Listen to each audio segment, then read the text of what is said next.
Почитувани гледачи на спортска мрежа, ова е нова емисија во која што правиме конкретно анализа на се она што се случува во македонскиот спорт. Ова е серијалот спортска анализа на спортска мрежа кој што започнуваме да го реализираме токму со ова прва емисија. Она што конкретно всушност во ова емисија ќе офаќаме се некои анализи, статистики, информации, ексклузивни кои што ќе ги објавуваме поврзани со македонскиот спорт. Во ова прва тема или ова прва емисија всушност разговараме за футсалот во Македонија, неколку важни работи кои што го засегнуваат всушност футсалот како спорт и секако на крај ќе ја сублимираме и ситуацијата на табелата како во првата, така и во втората футсал лига на Македонија. Знаете дека спортска мрежа, па можеби со право ќе се земам дека сме единствени кои што детално известуваме за футсалот во Македонија, како за првата, така и за втората футсал лига, и тоа секоја коло, редовно известување за надпревари со стрелци, табели, преглед, анализа, интервјуа, засилување, така натаму, се она што го сумираме како случување во футсалот во Македонија. Токму и затоа ова емисија спортска анализа на спортска мрежа и ја стартуваме токму со футсалот во Македонија. Разговорот ќе го започнем со тоа каков е квалитетот на футсалот во Македонија. Разговарав и со Дејан Петровски, кој што е претседател на футсал клубот Овче поле од Свети Николе, што минатата сезона испадна од првата футсал лига, оваа сезона најавува враќање експресно во футсал елитата на Македонија. За да го развиваме спортот, футсалот конкретно, мора да имаме и младински категории. За жал во Македонија футсалот е застапен единствено преку сениорска конкуренција, преку таа прва и таа втора футсал лига на Македонија. Значи, ние го имаме футсалот само во сениорска конкуренција и сите оние кои што како што вели Петровски, има интерес за футсалот во Свети Николе, сакаат да формираат футсал екипа младинска, меѓутоа ќе нема каде да се надпреваруваат. Меѓутоа и без разлика, како што вели Петровски, кој што беше мој гостин во Трибина спортскиот магазин, вели дека иако нема да има можеби за брзо време младинска лига, меѓутоа да се надеваме дека тоа ќе новото раководство на ФФМ ќе го разгледа, ќе се формира таа младинска лига, барем за почеток во една конкуренција, па понатаму се размислува веќе за кадети, пионери и така натаму, бидејќи уште еднаш ќе потенцираме интерес за футсалот во Македонија има. Петровски вели дека без разлика дали ќе има или ќе нема футсал лига во младинска категорија, тие ќе формираат младинска екипа, бидејќи во Свети Николе има интерес за футсалот. И футсалот се сакаат децата да го спортуваат овој спорт. И сега кога го зборуваме на оваа тема, исто така голем проблем во развојот на футсалот, како што кажав, покрај тоа што нема младински категории и фактот што имаме и лоша инфраструктура, како што вели самиот Петровски, салите кои што имаат можност за затоплување се бројат на прсти. Значи имаме неколку сали кои што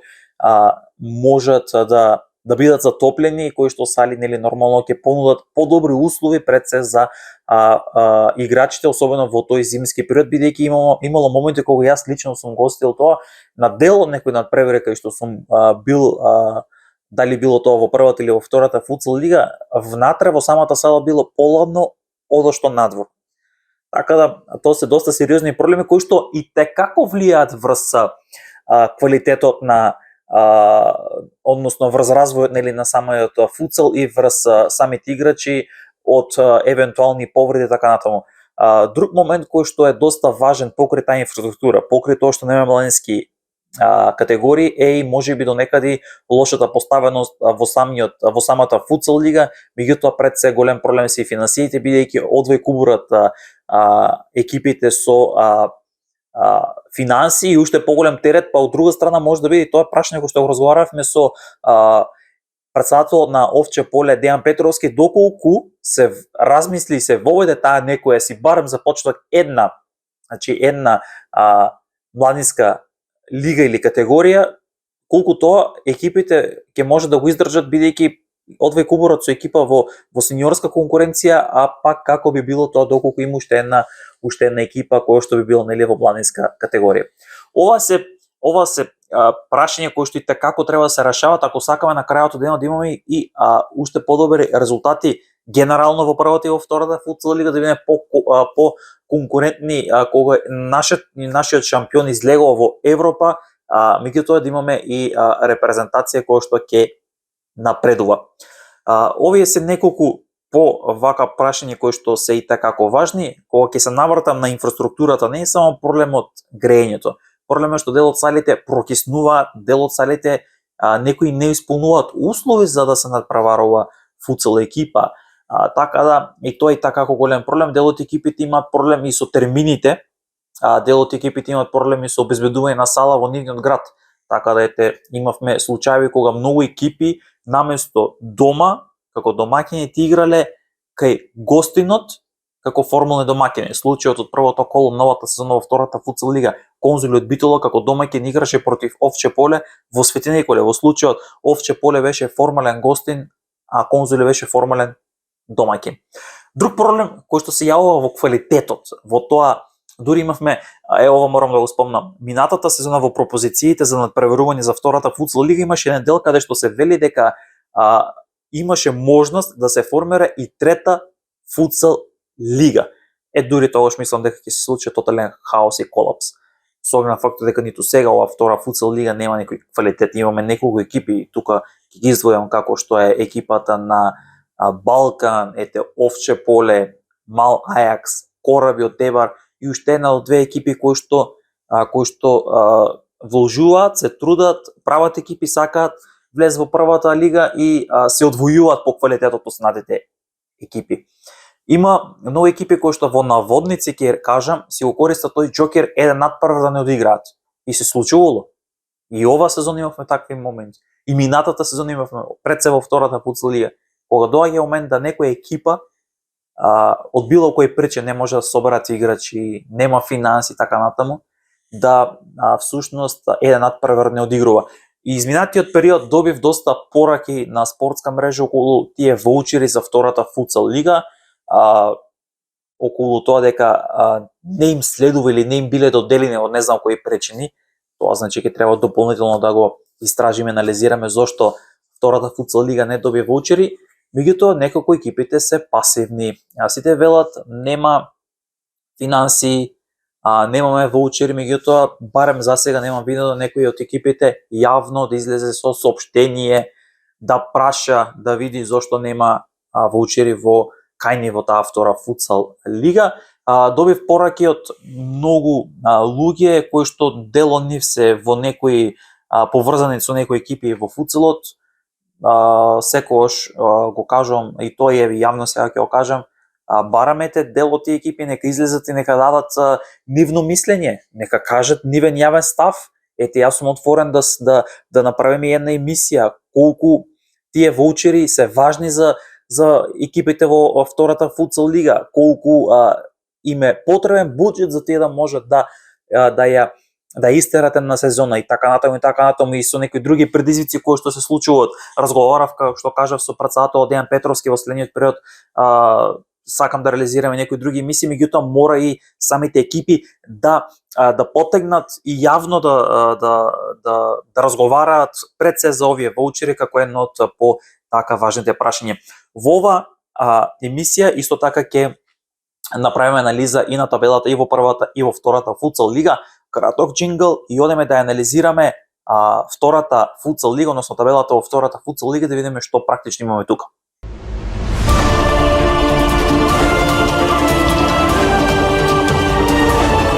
Почитувани гледачи на спортска мрежа, тоа што и претходно го најавив, еве ја и таа комплетна табела од втората футсал лига, ќе ја направиме таа анализа. 13 екипи земаат учество во тековната сезона 2024-2025 во втората футсал лига и ова е официјалната табела и како всушност изгледа истата по одигрувањето на есенскиот дел. Може од самата табела да видите дека првите две места обезбедуваат директен влез во првата футсал лига на Македонија и спаѓање нема, бидејќи втората лига е најнискиот степен на преварување во футсалот во Македонија. Борбата за влез во првата футсал лига на Македонија ќе водат повеќе екипи, кој што ете во таа пролетна борба ќе се вклучи секако тука е есенскиот шампион Мал Аекс од Штип, кој што во овој пролетен дел на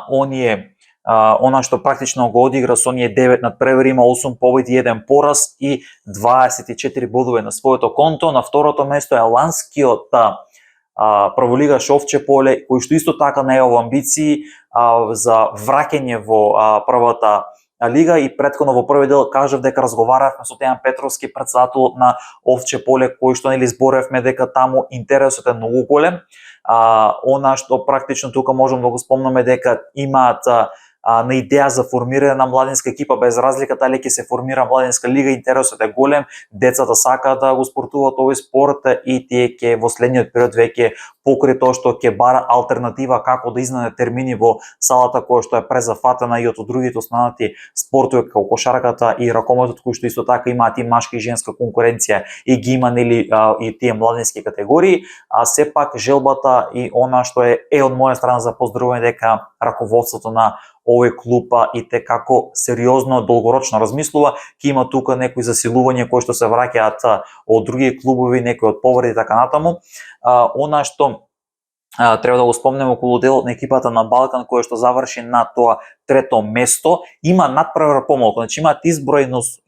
овие две екипи со 18 бодови, меѓутоа Балкан има надпревар помалку, што значи доколку истиот го добива тој пролетен дел, веќе ќе избие на тоа второ место и веќе ќе биде пред екипата на Овче поле со 3 бодови плюс. Во таа борба за влез во првата македонска фудбалска лига, повеќе од јасно дека ќе се вклучи Кораби, екипата од Девар, која што во овој есенски дел има 5 победи, едно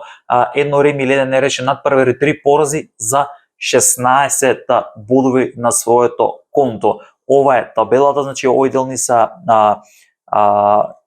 бројот на одиграни надпревари, бројот на победи, на нерешени, на порази, ова се постигнатите погодаци, премените погодаци, ова е таа гол разлика и ова се освоените бодови. Практично, како што кажав, овие 4 екипи, можеби до некаде тука ќе се вклучи Каршијака и Кратово, кој што тргна, особено Кратово, доста добро тргна во оваа сезона, особено после тие 5-6 коло и добро му тргна исто така и во купот на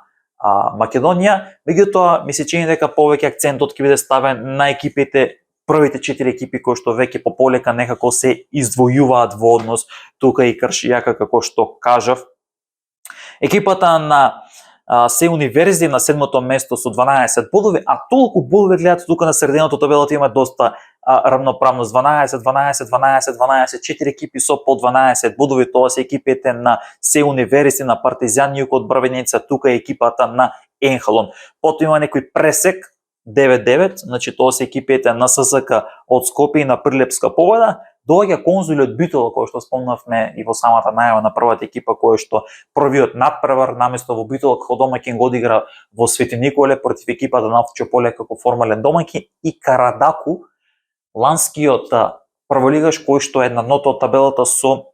0 бодови на своето конто. Се надевам дека во пролетниот дел екипата на Карадаку ќе забележи позитивен резултат со оглед на фактот дека има од 8 надпревар 8 порази и ќе се пробие со оглед на фактот дека, како што кажав, нема значење кој на кое место ќе биде, така да со оглед на фактот дека нема испаѓање, меѓутоа за престиж е да бидеш колку што може погоре на самата табела. Ова е табелата од втората футсал лига на Македонија, како всушност одигра екипите на второлигашите, како што кажав, екипата на Мал Аекс од Штип есенски шампион со 8 победи, 1 реми.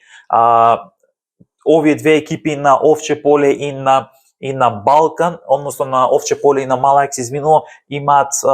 по 28 примени погодаци, што имаат и најдобрата одбрана, додека пак Кораби гледате дека има постигнато 62 погодаци и всушност го има најефикасниот напад во лигата. Ова се имате можност да читате и на страната на спортска мрежа, таму може да погледнете и листата на најдобри стрелци, бидејќи Балкан го има најдобриот стрелец, може да погледнете тука подетално на sportskамрежа.mk околу најдобрите стрелци. Ова е табелата и како изгледа табелата во овие се всушност екипите кои што се надпреваруваат во втората футсал лига на Македонија уште нашете накратко Мал Аекс, Овче поле, Балкан, Кораби ќе бидат оние кандидати кои што во пролетни дел ќе се борат да обезбедат учество во првата лига, и всушност овие екипи имаат и амбиции отворени за да се борат за влез во првата футсал лига. Останатите екипи, кои што кажав, Каршијака, Кратово, од некој втор план можеби ќе се уфрлат, барем ако не за прво, за второ место, и така да обезбедат учество. Ова беше анализата на втората футсал лига, краток джингл, и да ја проследиме анализата и на првата футсал лига на Македонија.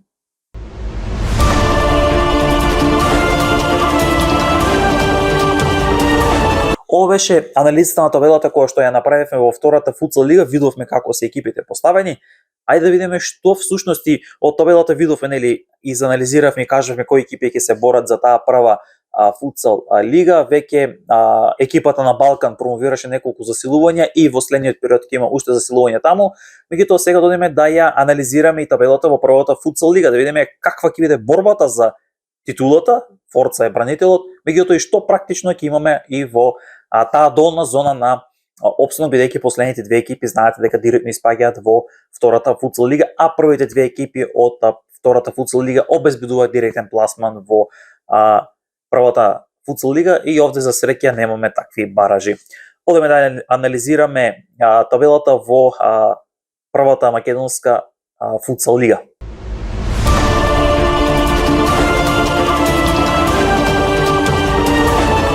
Ете сме назад, да ја проследиме сега анализата и да видиме како одигра екипите кои што се надпреваруваат во првата футсал лига на Македонија. Тука се 10 екипи, последните две испаѓаат, првиот станува шампион и обезбедува излез во Европа. Екипата на Форца, кој што е актуелен шампион во првата футсал лига на Македонија, одигра фантастична есен, 9 од 9 има, со тоа што Форца, кој што е бранител на двојната круна како во првенство, така и во купот, е на добар пат да ја одбрани титулата, со оглед на фактот што кажав, има 9 победи, 9-0-0, 68 постигнати погодоци, што е најефикасен напад, 25 примени, тоа е трета најдобра одбрана, и 27 максимални бодови на своето конто, плюс 6 повеќе од Шкупи, кој што е конкурент, и веќе многу повеќе, или во случајот 8 од Проект, кој што има 19 бодови. Овие две екипи се конкурентите на Шкупи, односно се извинувам, на Форца, за да брака, нели, тоа прво место кое што ја обезбедува шампионска титула, излезот во Европа. Значи Форца е кој што е актуелен шампион, сега е есенски шампион со 9 од 9 и 27 максимално бодови на своето конто. Шкупи е втор со 21 боти, екипата на Проект, кој што е повратник, има 19 бодови на своето конто. Овие три екипи прават некоја разлика, меѓутоа и Осогово одигра добра есен со 5 победи, едно реми и 3 порази, има 16 бодови на своето конто, и веќе од самата табела која што е позади мене може да видите еден пресек кој што се јавува веќе тука во самата бодовна разлика, веќе со 11 бодови на петото место екипата на Клими, 3-2-4 нивниот скор. Потоа доаѓа екипата на Железарец, кој што е на шестото место со 9 бодови на своето конто, па доаѓа екипата на Кеги Моби од Велес, кој што е седмо со 8 бодови, потоа го има Јувентус Рава, кој што има одземено минус 3 бодови, и се наоѓа на тоа 8 место или над таа зона за директно испаѓање со 7 бодови, и веќе во зоната за директно испаѓање Црна река од Кавалерите со 5 бодови, екипата на Бутел со 3 бодови, кој што практично Бутел има 3 ремија и 6 порази и 3 бодови на своето конто. И всушност ако ја погледнеме табелата, Бутел единствениот тим кој што нема победа, Црна река една само успеа да се израдува на триумф, 2 пати Кеги Моби, по 3 пати се екипите на Клими, Железарец и на Јувентус Рава. Екипата на Осово 5 пати се израдува на триумф, Проект 6 пати триумфираше, Шкупи 7 пати, Форца има 9 од 9. Во однос на поразите, нема пораз екипата на Форца, по 2 порази имаат Шкупи и Проект, екипата на Крива Паланка 3 порази, екипата на Клим има 4 порази, по 5 порази имаат Кегимо и Јувентус Рава, пак по 6 порази имаат Железарец, Црна река и Бутел како најмногу порази. Во однос на ремијата, Железарец, Форца и Шкупи немаат ремизирано ова есен, Проекти Осово поеднаш ремизира, Клими 2 пати ремизираше, Кеги Моби 2 пати ремизираше, екипата екипата на Црна Река исто 2 пати ремизираше, а Бутел најмногу пати ремизирал, односно 3 надпревари одиграл без да има победник и всушност ги поделил бодовите со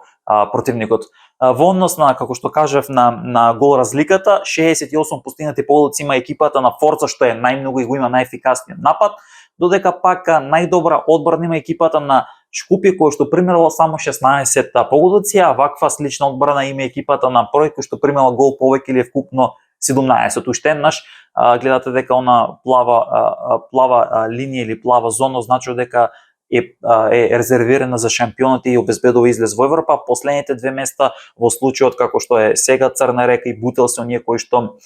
одат кон испаѓање во втората футсал лига и ќе мора многу да менуваат не само они, туку и другите екипи, бидејќи гледате, ако ја погледаме табелата, некаде до тоа 6-то место, па всушност и Клими, меѓутоа бодовно гледано со оглед на фактот дека Клими веќе ќе очекувам дека во првите неколку кола ќе наниже неколку бодови, ќе се одлепи, меѓутоа до Железарец е таа неизвестност бидејќи 9, 8, 7, 5, 3 е тука израмнетоста, една победа те носи многу горе, еден пораз може да спушти многу долу, така да очекувам неизвестна борба за опстанок во првата футсал лига. Повеќе јасно дека Шкупи нема да се откаже од таа трка, во прашање се 6 бодови, меѓутоа исто како и Проект, меѓутоа ми се чини дека Форца ќе оди на тоа колку што порано да го обезбеди, да ја обезбеди титулата, односно да ја одбрани титулата, можеби некаде таму на 4-5 кола до крајот веќе и да биде решена таа борба, особено доколку нели во тој втор надпревар Форца уште еднаш триумфира против Шкупи. И ова беше се што подготвивме во самата анализа на оваа табела, која што се однесува на првата футсал лига на Македонија.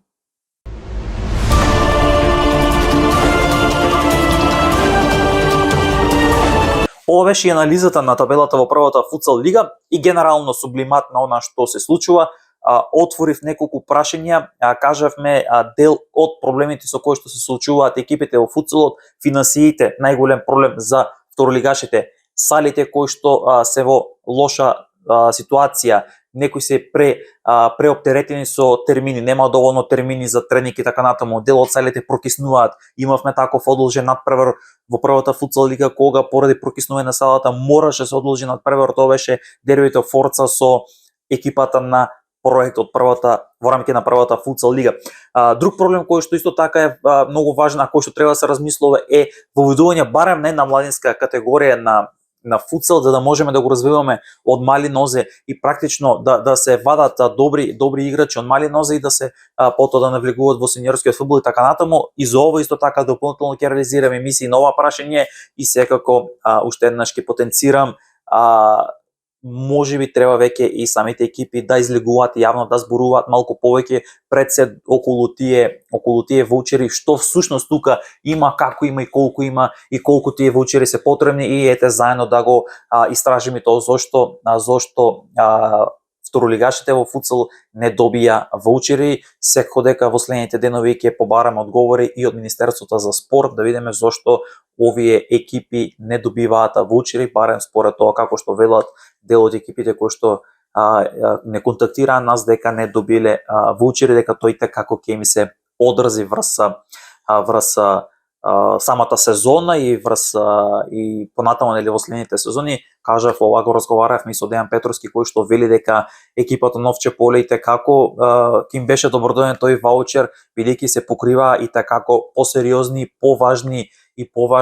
трошоци во стилот на котизација, пред се превозот кој што знаете дека и втората футсал лига е на ниво на цела Македонија, па ете екипата од Свети Николе треба да патува до Дебар, што е доста исто така нели голема трошок. Ова беше, почитувани гледачи на спортска мрежа, првата емисија од спортска анализа на спортска мрежа.